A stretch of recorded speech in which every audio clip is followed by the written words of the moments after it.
देखो प्यारे बच्चों, आप सबको नमस्कार। ये हमारे शुरू होते हैं केमिस्ट्री के शॉर्ट क्वेश्चन। इससे पिछली वीडियो में जो है प्यारे बच्चों, हमने बहुत सारे शॉर्ट क्वेश्चन आपके पास भेजे थे जो फिजिक्स, केमिस्ट्री और बायो के थे। आपने ध्यान से उनको पढ़ा होगा, क्योंकि ये सभी आपकी परीक्षा के लिए बड़े ही महत्वपूर्ण हैं। कई कई बार आपके एग्ज़ाम में आ चुके। आप जो है इनको सही तरीके से तैयार करते रहना। अब देखिए, आपके पास शॉर्ट क्वेश्चन है।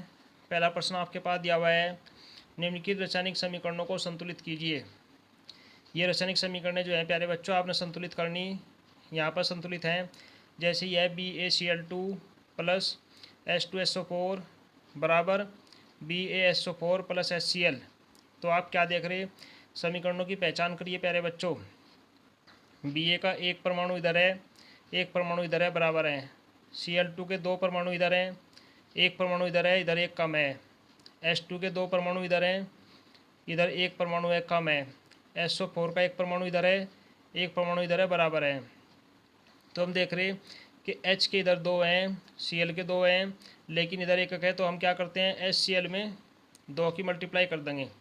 ये देखिए यहाँ पे, तो ये होगा BaCl2 प्लस H2SO4 बराबर BaSO4 प्लस 2HCl। तो इस प्रकार से ये समीकरण हमारी संतुलित होगी। तो संतुलित करने के लिए समीकरणों के सभी परमाणुओं को आप दोनों ओर से चेक कीजिए। जैसे दिया हुआ है 4Na प्लस O2, तो ये हो गया आपके पास। देखो, Na के चार परमाणु है, O के दो परमाणु है, इधर Na के दो परमाणु हैं, O का एक परमाणु है। तो इसका मतलब है कि आप इधर दो से मल्टीप्लाई कर दो। जैसे यह है संतुलित समीकरण 4Na plus O2 equal to ये हो गया 2 से इधर मल्टीप्लाई कर दी, तो ये बन गया आपका 2Na2O। तो ये समीकरण आपकी संतुलित होगी। अब देखिए नंबर 3, PbCl2 plus H2SO4 equal to PbSO4 plus HCl। देखिए Pb का एक परमाणु है, Pb का एक परमाणु है, दोनों बराबर हैं। Cl के इधर दो हैं, Cl का इधर एक है, एक कम है। H2 के दो हैं, H का भी इधर एक कम है। SO4 का एक है, SO4 का एक है, बराबर हैं।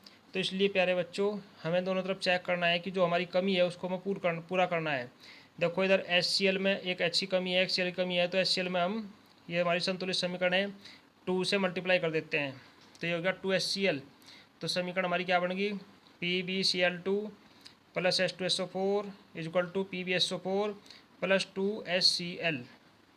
अब नेक्स्ट देखिए, HNO3 प्लस CaOH की whole twice equal to CaNO3 की twice plus H2O।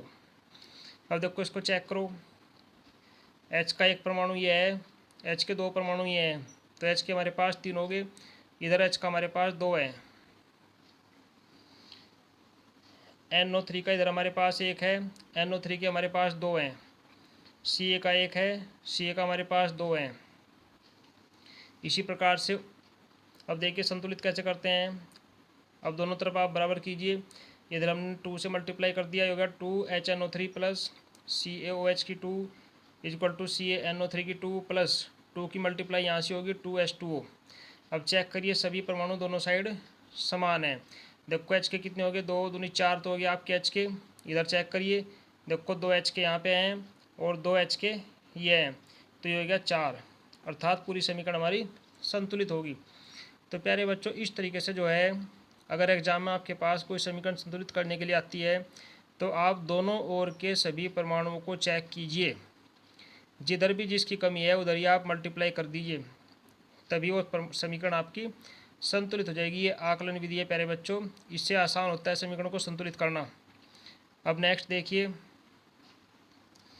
Lead nitrate का रासायनिक सूत्र है, इसे याद करना। ये हो गया PbNO3 की 2। श्वसन की रासायनिक अभिक्रिया को समीकरण में लिखो, यानी कि श्वसन की रासायनिक अभिक्रिया समीकरण लिखो। तो समीकरण क्या है श्वसन की रासायनिक अभिक्रिया की, C6H12O6 plus 6O2 equal to 6CO2 plus 6H2O plus ऊर्जा। ये हमारी श्वसन की रासायनिक समीकरण है। अब ये कुछ सूत्र प्यारे बच्चों हमारे नीचे लिखे हुए हैं, जो आपके पास आपके सामने हैं। इनको जो है आप ध्यान से देखना और याद करना। देखो ये सूत्र है नंबर 1 पर आपका है धावन सोडा। ये कई बार एग्जाम में इनके नाम से पूछ ली गई प्यारे बच्चों, बहुविकल्पी के रूप में। Na2CO3। फिटकरी का फार्मूला है K2SO4 इंटू Al2SO4 की होल थ्राइस इंटू 24H2O। विरंजक चूर्ण जिसे ब्लीचिंग पाउडर भी कहते हैं, ये हो गया CaOCl2। बेकिंग पाउडर या खाने का सोडा NaHCO3। नौसादर NH4Cl, जिसे क्या कहते हैं अमोनियम क्लोराइड भी इसका दूसरा नाम है। माइक्रोकास्मिक लवण NaNH4HPO4 इंटू 4H2O। विरंजक चूर्ण CaOCl यानी कि CaOCl2 भी इसको कह सकते हैं हम। तो इस प्रकार से प्यारे बच्चों ये कुछ सूत्र हैं आपके पास, आप इन्हें याद करना। इनके बनाने की विधि भी प्यारे बच्चों बड़ी इंपॉर्टेंट है, वो भी एग्ज़ाम में 1 की या 2 की ज़रूर आती है। तो लॉन्ग क्वेश्चनों में जो है आप इनको सही तरीके से याद कर लें ताकि आपको एग्ज़ाम में ऐसे प्रश्नों करने में बड़ी आसानी हो। अब देखिए नेक्स्ट क्वेश्चन दिया हुआ हमारे पास, एक अम्लीय लवण का उदाहरण लिखिए। एक अम्लीय लवण का नाम लिखिए। तो लवण का नाम हो गया NaSSO4। नेक्स्ट हमारे दिया हुआ H2SO4 के जलीय विलयन का pH मान बताओ। तो H2SO4 के जलीय विलयन का pH मान होता है प्यारे बच्चों 7 से कम। अक्षारक के साथ हल्दी का रंग कैसा होता है प्यारे बच्चों, भूरा लाल। ये वे क्वेश्चन है बच्चों जो पिछले 3-4 साल से एग्ज़ाम में पूछे गए हैं, आप इनको ध्यान से सुनना और याद कर लेना। अम्लीय वर्षा के जल का pH मान क्या होता है, तो ये होता है प्यारे बच्चों 5.2। बेकिंग पाउडर को गर्म करने से कौन सी गैस निकलती है, ये निकलती है प्यारे बच्चों CO2। एक विलयन का pH का मान 3 है, तो विलयन कैसा होगा, अम्लीय है, क्योंकि इसका pH मान 3 है, 7 से कम है। एक तत्व M के कार्बोनेट का सूत्र MCO3 है, इसके क्लोराइड का सूत्र बताओ। तो क्लोराइड का सूत्र हो गया MCl2। ये दिया हुआ है, क्लोराइड का सूत्र है MCl2। एक शुद्ध यानी कि शुद्ध जल का pH मान है, कितना होता है शुद्ध जल का pH मान प्यारे बच्चों, 7 होता है। तो ये जो है बड़ा इंपॉर्टेंट क्वेश्चन है, 5-6 बार पूछ लिया तो आप इसे याद कर लें। शुद्ध जल का pH मान होता है 7। कौन सी धातु साधारण ताप पर जल से क्रिया करती है, उस धातु का नाम है सोडियम Na। श्वेत श्याम जिसे कहते हैं सफ़ेद और काला, काला और सफ़ेद, फोटोग्राफी में प्रयुक्त होने वाले पदार्थ का नाम क्या क्या है, AgCl। देखो इसका नाम है AgCl। अगला क्वेश्चन है, प्रोपेनॉल का क्रियात्मक समूह है, क्या है क्रियात्मक समूह इसका, CHO। प्रोपेन का रासायनिक सूत्र क्या है प्यारे बच्चों, C3H8। जल को जीवाणु रहित बनाने के लिए उपयोगी पदार्थ का नाम लिखो।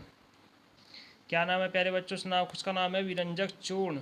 यदि जल में अगर इसको मिला दें तो जल जो है हमारा जीवाणु रहित हो जाता है, यानी कि शुद्ध हो जाता है। विकर्ण संबंध के तत्वों के नाम लिखो। ये क्वेश्चन कई बार आ चुका, जिसका नाम है Li और Mg। कॉपर के मुख्य अयस्कों के नाम और सूत्र लिखो। इनमें से जो है प्यारे बच्चों एक सूत्र अवश्य परीक्षा में पूछा जा, इतने इम्पोर्टेंट हैं कि इसमें से कम एक जो अवश्य पूछा जाता है, चाहे वो बहुविकल्पी में हो चाहे वो लॉन्ग क्वेश्चन में हो। मुख्य अयस्क जो है number 1 copper pyrite CuFeS2, cuprite Cu2O, copper glance Cu2S, malachite CuOH की ट्वाइस इंटू CuCO3। तो इस तरीके से जो है ये हमारे कॉपर के मुख्य अयस्क हैं, आप इन्हें याद करना। अब देखिए नेक्स्ट, अब देखो प्यारे बच्चों ये जो है आपके सामने IUPAC पद्धति के कुछ नामों की लिस्ट दी हुई है। इस लिस्ट के हर एक नाम 4-5 बार एग्ज़ाम में पूछा गया है। जो पिछले कई वर्षों से लगातार एग्ज़ाम में आ रहे प्यारे बच्चों, उनको बहुत मुश्किल से ढूंढ करके इस लिस्ट के रूप में आपके सामने लाए गए हैं। इसलिए आप इन्हें बड़े ध्यान से याद करना, और मैं ये उम्मीद करूँगा कि इनमें से जो है आपको एग्ज़ाम में अवश्य ही कोई ना कोई मिल जाएगा, क्योंकि ये सभी कई बार आ चुके हैं। अब देखिए मैं इनके नाम बोलता हूँ। नंबर 1 है C2H5OH, CH3CH2OH, इसका IUPAC पत्ती में नाम है एथेनॉल। दूसरा है CHCl3, ये हो गया ट्राई क्लोरोमेथेन। तीसरा है CH3OCH3, ये हो गया मैथाक्सी मैथेन। चौथा नंबर पर है CH3COCH3, ये हो गया प्रोपेनॉल 2। नंबर 5 है CH3CHOHCH3, इसका नाम हो गया प्रोपेनॉल 2। दोनों लगभग एक ही नाम है, केवल लिखने का थोड़ा सा डिफरेंस है। छठा हो गया CH3CH2CH2CH2CH3, इसका नाम हो गया पेंटेन। देखो सी का 1 2 3 4 5 है, इसलिए इसका नाम हो गया पेंटेन, क्योंकि सबके नाम जो है वो सी के ऊपर डिपेंड होते हैं। HCHO, ये हो गया मैथेनल। C4H8, इसका नाम है प्यारे बच्चों IUPAC पत्ती में ब्यूटीन। CH3 का ट्वाइस CH2OH, इसका नाम है ब्यूटेनॉल फर्स्ट 1। नेक्स्ट हमारा है CH3COOH, इसका नाम है एथेनोइक अम्ल।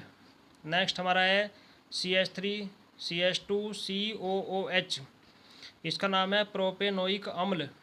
नेक्स्ट हमारा है CH3C, देखो इसमें 3 लाइन है, ट्रिपल बॉन्ड है CH बराबर, इसका नाम है प्रोपाइन 1। नेक्स्ट हमारा है CH3CH2CH2OH, इसका नाम है प्रोपेनॉल फर्स्ट। नेक्स्ट हमारा है CH3C, ये भी ट्रिपल बॉन्ड है CH3, ये हो गया ब्यूटाइन 2। अगला हमारा है नेक्स्ट CH3OCH2CH3, इसका नाम है मेथाक्सी एथेन। नेक्स्ट हमारा है HCOOH, ये हो गया मैथेनोइक अम्ल। नेक्स्ट हमारा है CH3CH2CHO, ये हो गया प्रोपेनॉल। नेक्स्ट हमारा है नंबर 18 CH3CHO, ये हो गया एथेनल। नेक्स्ट है CH3CH2Cl, ये हो गया क्लोरो एथेन। नेक्स्ट हमारा है C3H7OH, इसका नाम हो गया प्रोपेनॉल।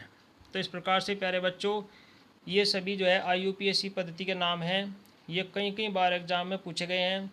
आप सभी इनको ध्यान से याद कर लें ताकि परीक्षा में आपके लिए आसानी हो और ये परीक्षा में आपके लिए इम्पोर्टेंट साबित हों, महत्वपूर्ण साबित हों। तो प्यारे बच्चों इस तरीके से जो है आप अपनी तैयारी को जारी रखें। मैं उम्मीद करता हूँ कि आपको इनसे बहुत ज़्यादा से ज़्यादा हेल्प मिलेगी और आप अपनी संपूर्ण तैयारी चैनल के माध्यम से कर पाओगे। तो प्यारे बच्चों आपके छोटे भाई बहन या रिश्तेदार या दोस्त जो भी हैं, आप उनको चैनल के बारे में बताओ, सब्सक्राइब अवश्य करो तथा लाइक करो, शेयर करो। प्यारे बच्चों आप लगातार अपने कार्य में परिश्रम के साथ लगे रहो। तो इसी के साथ में वीडियो को हम समाप्त करते हैं। अगली वीडियो में प्यारे बच्चों हम आपको फिर मिलेंगे। तब तक के लिए धन्यवाद। जय हिंद, जय भारत।